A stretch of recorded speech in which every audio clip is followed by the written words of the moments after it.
Hello everyone, I am Anand Vikram Singh. Currently I am pursuing my Bachelor of Technology at NIT Patna, and today we are going to discuss the Kelly-Hamilton theorem, which is part of your matrix chapter in your maths in your JEE syllabus. So let's get started. So your Kelly-Hamilton theorem states the every matrix A satisfies its own characteristic equation. So let's see what a characteristic equation of a matrix is.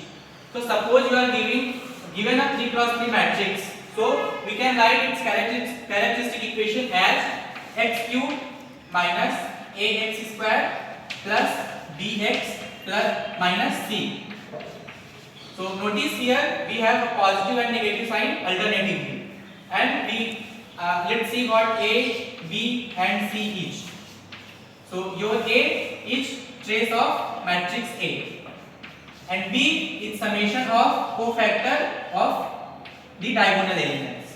Okay, and your c value is the determinant of your matrix. Okay, so now the question is, how would you get to know that when to use Kelly-Hamilton theorem and when not? So student, my tip is, when you get to see a question where a large power of and sequence of matrix equation is given, like a to the power 7 plus a to the power 6, so once always you try to get that if it is taking the reference from its characteristic equation or not. So let's get started with the question. You will get a better understanding of this. So this is one of your PYQ in JEE. The question states the let beta be a real number and consider the matrix A, which is given. It is a 3 cross 3 matrix, and it is asking if a to the power 7 minus beta minus 1 into a to the power 6 minus beta a to the power 5 is a singular matrix. Notice here it is given as it is a singular matrix. Then it is asking the value of 9 beta. This is a kind of a typical standard JEE advanced question which we always see. So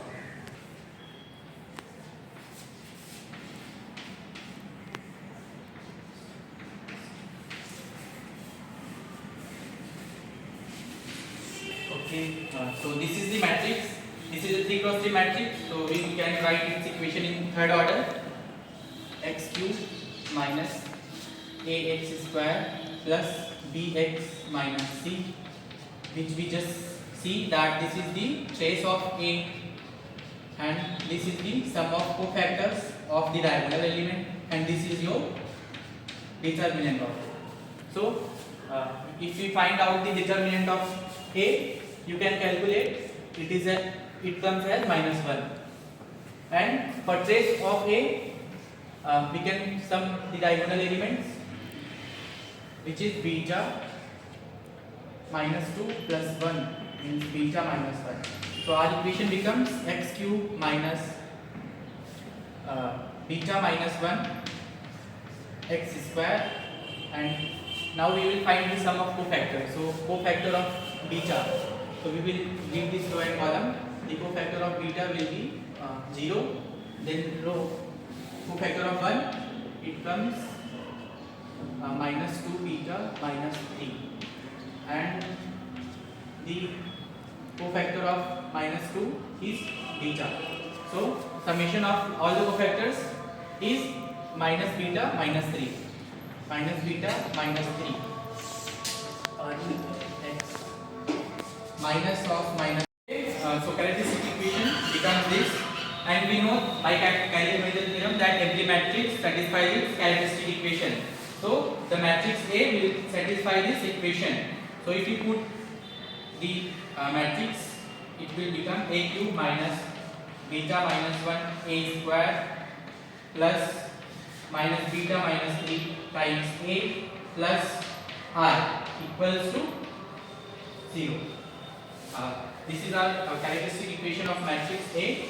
Now just let's get to the function what our question is asking. It is asking a to the power 7 minus beta minus 1 times a to the power 6 minus beta a to the power 5 is a singular matrix. So we know that by properties of matrix that if matrix is a singular matrix, then its determinant is 0. Now we can take common of power a to the power. By the properties of matrix we can do like this, and here it will become a cube mod of a cube minus beta minus 1 times minus beta a. So we know that determinant of a is minus 1, and so this will become minus 1 to the power 4, which is ultimately 1. So now our equation becomes a cube minus beta minus 1 times a square minus beta a. Determinant equals to 0. So now we can see the familiarity between its characteristic equation and the given here. So now we can find the value of a cube minus beta minus 1 a square minus beta from here. A cube minus beta minus 1 times a square minus beta a could be written as 3a minus r. So instead of solving this, we can do mod of 3a minus r equals 0. So our equation was mod of 3a minus I equals to 0, and the given a was beta 0 1 2 1 minus 2 3 1 minus 2. So 3a minus 1, it will become 3a minus I will become 3 beta 3 6 9 0.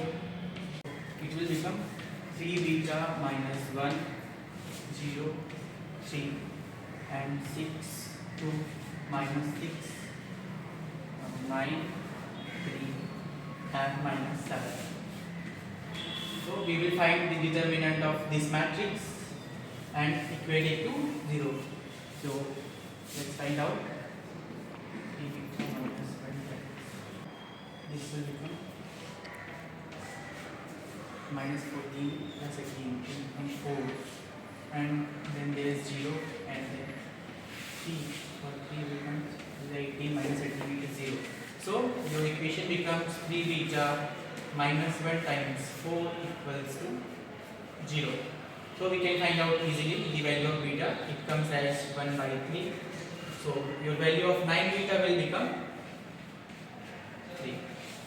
Okay, thank you.